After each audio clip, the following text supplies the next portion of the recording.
What's going on, guys? This is John Hasselbauer from The Lines, and in this video, we will be going through the AT&T Pebble Beach Pro-Am preview, my bets, and everything you need to know about the course. Before we get into that, again, make sure you are subscribed to The Lines YouTube channel. This is the biggest week for The Lines YouTube channel with Super Bowl props coming up. I'm going to be contributing to a few videos as well, so look out for that beyond just the golf content you've come to know and love from me. That includes my patented Gatorade shower prop process, so you don't want to miss that. I've hit 3 years in a row. I will be unveiling the secrets to everything you need to know about the Gatorade shower color. Very confident we hit 4 in a row there. So, excited to also be doing some NFL content this year. Beyond all of the Super Bowl props we're doing this year, we're also very active in the Discord. It's growing a lot more recently, I think, because we're hitting bets and we're winning more regularly. The vibes are good. Everybody's welcome. It's a free Discord.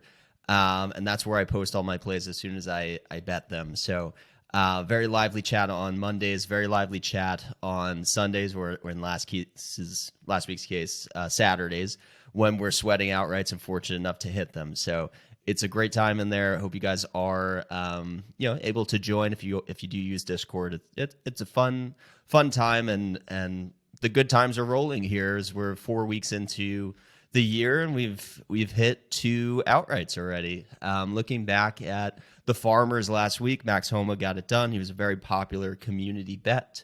Always plays well in California. Now we know when Max Homa is in California, you just kind of bet him no matter what the number is, and it tends to work out. The next time we'll see him in California, I believe, is going to be the U.S. Open. Or that's probably not true. He'll play the Genesis. So very interested actually to see what his odds will be in a couple weeks at the Genesis. Going to be maybe even 20-1. He'll be super short. But popular U.S. Open bet. I don't know if I'll bet that yet, but he's hot. When he has a lead, you just kind of expect him to close the door, which is crazy how far he's come from being a sort of Corn Ferry journeyman. But I think we're actually also noticing a trend so far this year on the tour of just unproven players who haven't won yet getting to the back nine on Sunday with a lead and just not really being able to handle the gravity, the atmosphere, everything that comes with the uncharted territory of trying to close out a tournament. Davis Thompson at the Amex, Hayden Buckley at the Sony, and now Sam Ryder at the Farmers, all players who were seeking their first career win in pole position to do it, and then got chased down by more proven winners who felt that pressure and know what it takes to close the door at the end of a tournament. That's always a little buyer beware when we're betting long shots at, say, 100, 200, 300 to 1. I was the victim of that on Ben Griffin at the Bermuda Championship. He had a couple strokes lead on the back nine with a few holes to play. Got chased down by Seamus Power, who's not really any sort of closer or killer or presence. But when you've never won before, you don't really know how the adrenaline's going to hit you, how you're going to react to pressure. And the first time you get put in that position, you tend to really kind of expose yourself out there and learn a lot about yourself. So that's a trend that I think is something you need to look out for when you're betting long shots and you're betting someone who's never won before. Are they going to be able to close the door? Have they done it on any other level? That's pretty telling usually. Somebody like an Adam Svensson, who closed the door at the RSM Classic for his first win, was a prolific winner on other Corn Ferry Tours amateur junior events. He's won before, and he knows how to close events, and it's not winning on the PGA Tour, but it's worth something. So that's something I want to be a little bit better about when I'm putting a card together, is if I'm betting somebody who's 100 to 1, do I think they can actually win if they have a lead going in the last few holes? Are they going to close the door? If not, maybe we go with a tighter card and have exposure to closers who, if they're within a couple of strokes, you feel better about it. But yeah, that was Farmers. Great event. Happy to have a win between Siwoo and Max Homa. We are off to a hot start, and now we turn the page to the AT&T Pebble Beach Pro-Am, one of my favorite event, maybe my favorite event to bet on the season, actually. Hit Tom Hoagie here last year, hit Daniel Berger the year before. And of course, I'm wearing my Gary Woodland Sunday U.S. Open jacket today in appreciation of really, I think my foray into golf betting was the 2019 U.S. Open at Pebble Beach when Woodland was one of the longer odds winners of a major we've seen in quite some time, aside from Phil Mickelson at the PGA most recently.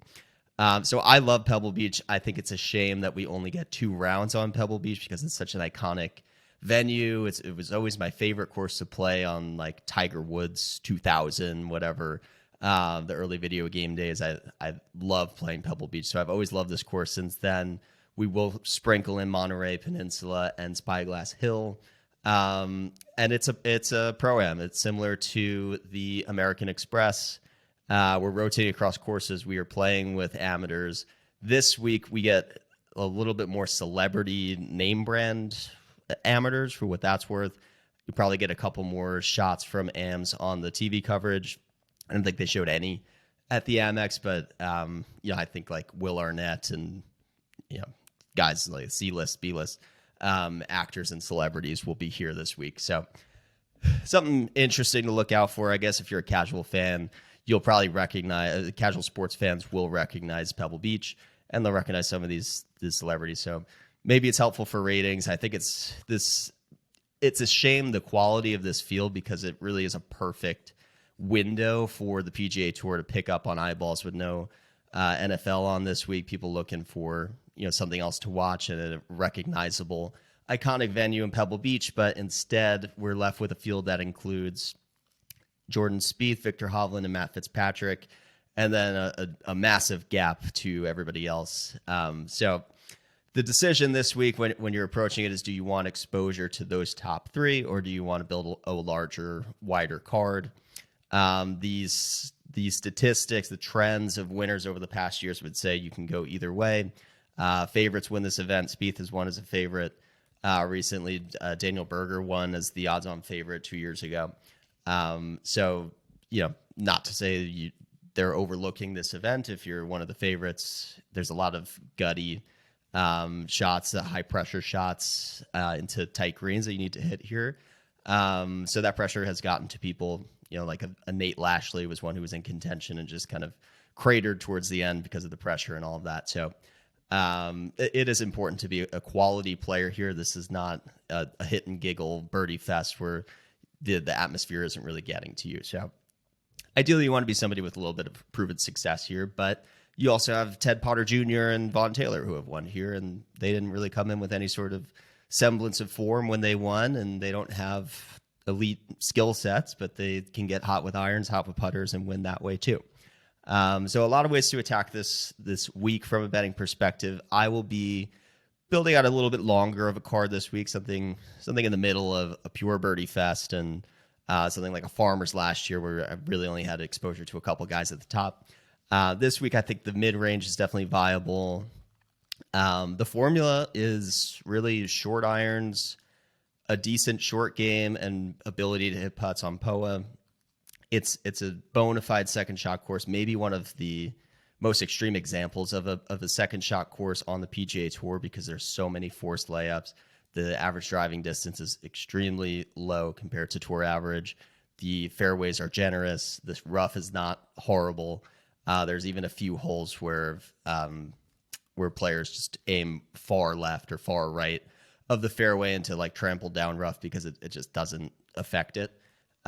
We see that a lot with pro-ams. They're not going to grow the rough out to be anything crazy because the rounds are already 6 hours and you don't need AMs looking for their ball all day. So rough shouldn't be too bad. The fairways are wide. The greens are tiny. So that's why the emphasis this week is all on approach play.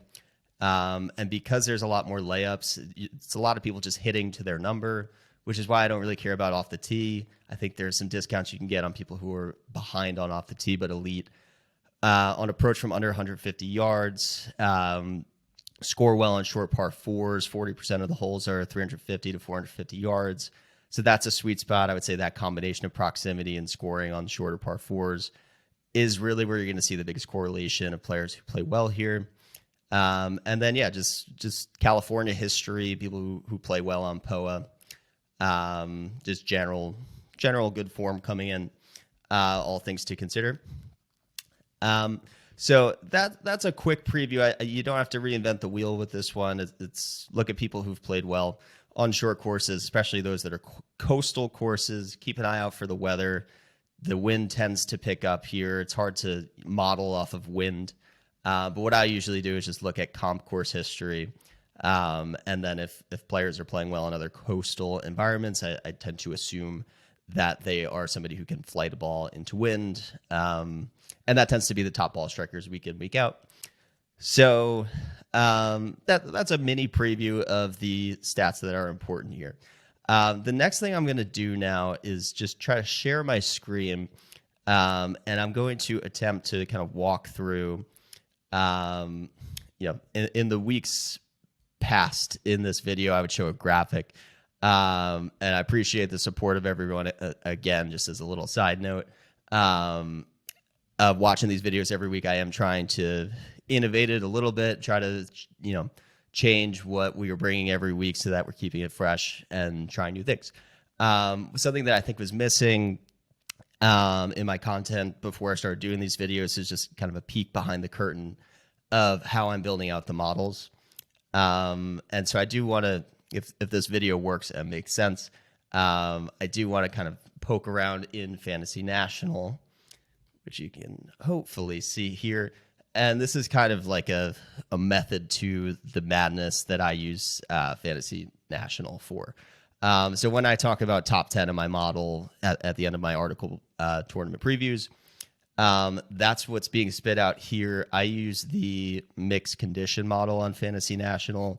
And if you're not familiar with Fantasy National, it's just going in, selecting different stats across different look-back windows. Mixed condition modeling means something like if I want to do a short and windy comp, I can select different courses, mix and match them, and put them here.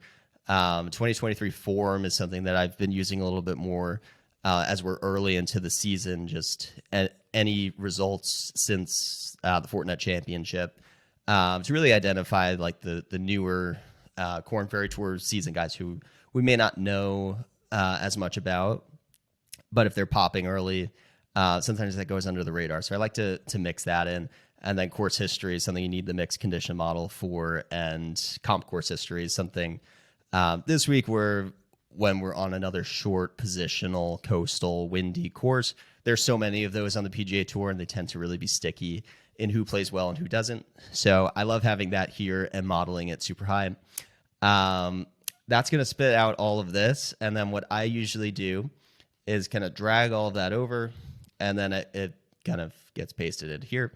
And then this way I can sort through if I wanted to say, and this is something that I do a lot in my articles too, if you're above average in approach and comp course history, those are like the two most important things. Then it starts to give you a shorter list. I've already kind of filtered this by the guys I've already bet. But that's been something that's helpful for me to just kind of whittle out the people who aren't, if you're below average in the field in an important stat category, I like to whittle down my player pool that way. So after whittling down the player pool, it gave me this list of 8 that I have bet this week. I've dropped in the odds here so you can see the numbers that I got them at. This is not ordered in. This is ordered in model rank, but not by odds. So I will shift that over here. And now you can see Seamus Power is where I started my card at 27-1. I was on Seamus Power last year. I thought we were in for back-to-back heartbreak after Russell Henley's collapse. He broke the 36-hole record for scoring at this event, and then just bled strokes on the Monterey Peninsula and couldn't recover on Sunday. But obviously fits the course well for those first two, Spyglass and Pebble. Know he can go low here and has picked up a win recently at Bermuda, which I think is actually one of the better comps 1-to-1 with what you need to do at Pebble Beach. So I love the 27-1 odds there. I was considering starting at the teens with like a Victor Hovland, but as much as I love him, I just couldn't pull the trigger there. At I think 12-1 is the longest that I saw. So with starting with Seamus Power, that means that we're going to have flexibility to afford a lot more players on the card. Thomas Dietrich, I thought he'd be about 30 to 1. Another player who finished well at the Bermuda. I think he was actually runner-up to Seamus Power. He's making his debut here this week, but obviously fits the course well. By coincidence, Ben Griffin was also in the mix at Bermuda. The top 3 guys great at Bermuda. It's not the only comp course that I used, but you can see here beyond Bermuda, they're also just all top 10 in comp course history. I think that's super important here. Dietrich and Griffin, I believe, are both making their debuts here. They are from a course history standpoint, but all guys playing in good form who can do well on short coastal tracks. That's really the recipe that we're looking for this week. Alex Smalley, another coastal guy, top 10 in approach, top 20 in comp courses.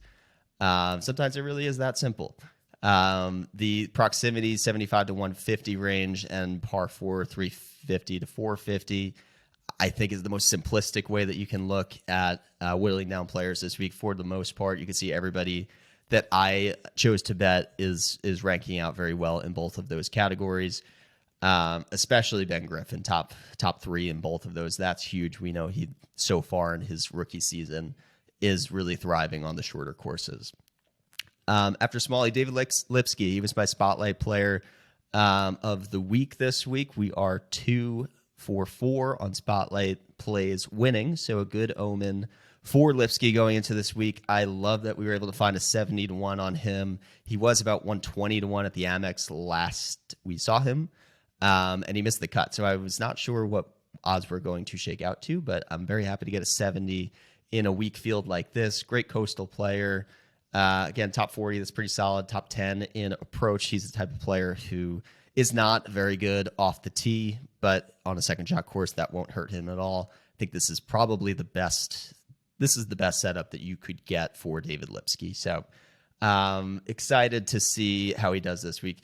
And also interesting to note, good drives gained. He is number 5 in this week, despite, and let me see if I have off the tee over here.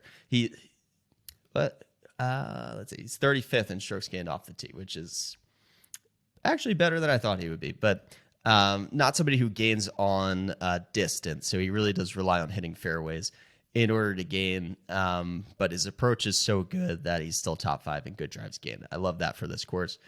Robbie Shelton, somebody I wrote up in my sleepers article this week, somebody who, the 2023 form filter is something that I add in to identify guys like Robbie Shelton, who I didn't really know much about before this year, didn't really have a proven track record on the PGA Tour until very recently, but won twice on the Korn Ferry Tour at the end of last season, 2 wins since June.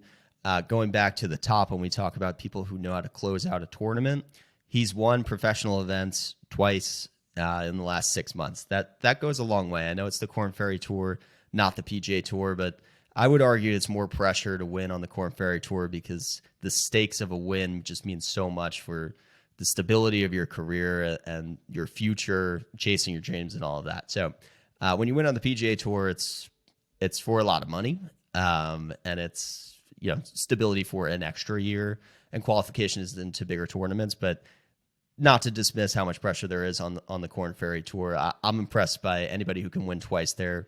There's a very short list of players who've done that in a season, and he's just racked up a ton of top 25s. I believe he has multiple top 10s over his last 4 starts. So coming in good form, he is making his debut here. As you can see, he hasn't played here before, but 90 to 1 on a player in great form who's peaking on approach. I like my chances there.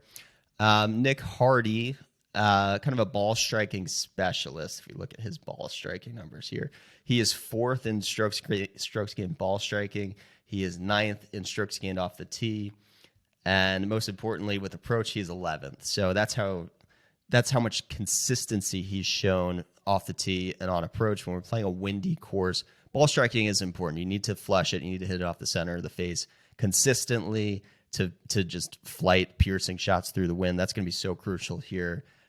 Short game obviously is also important on super small greens. Wish he was a little bit stronger in that area, but he's 100 to 1, so you can't have everything. I'll take if I have to choose, I'll take elite ball striking and take my chances that the short game shows up or that he's neutral there because he's capable of playing himself into contention with the ball striking alone. And Ben Martin, my favorite value of the week, 300 to 1 here, top 20 in both the proximity on the short range and par 4 short par 4 scoring. A player who doesn't fit the can close out a tournament narrative, but I bet an each way on him just to kind of safeguard on that. At the RSM Classic, he finished T21, but he was the co-leader going into Sunday. Obviously, atmosphere pressure of the leaderboard weighed on him a little too heavily, but maybe he learns from that. I'm not going to not bet him at 300 to 1 because he didn't close out a tournament. I'm encouraged that for 3 days he played well enough to put himself in that position. A great short course player, doesn't have a lot of distance, but can lean on the irons. 28th on approach for somebody 300 to 1. That's pretty solid. I'll take my chances on that. So that is a quick breeze through my bets. I have 8 outright bets this week. I also tweeted out this morning, the top 20 market is a weird one this week. DraftKings has been awfully generous in the week before Super Bowl. Currently, there are plus odds on everybody in the field, including all the favorites, who are about minus 190 everywhere else for top 20 placements. So I usually don't have my placements in by now, but I took top 20s on Spieth and Hovland at plus odds. I think that's crazy in such a weak field. So hopefully you have a chance to take advantage of that too. That's definitely a misprice.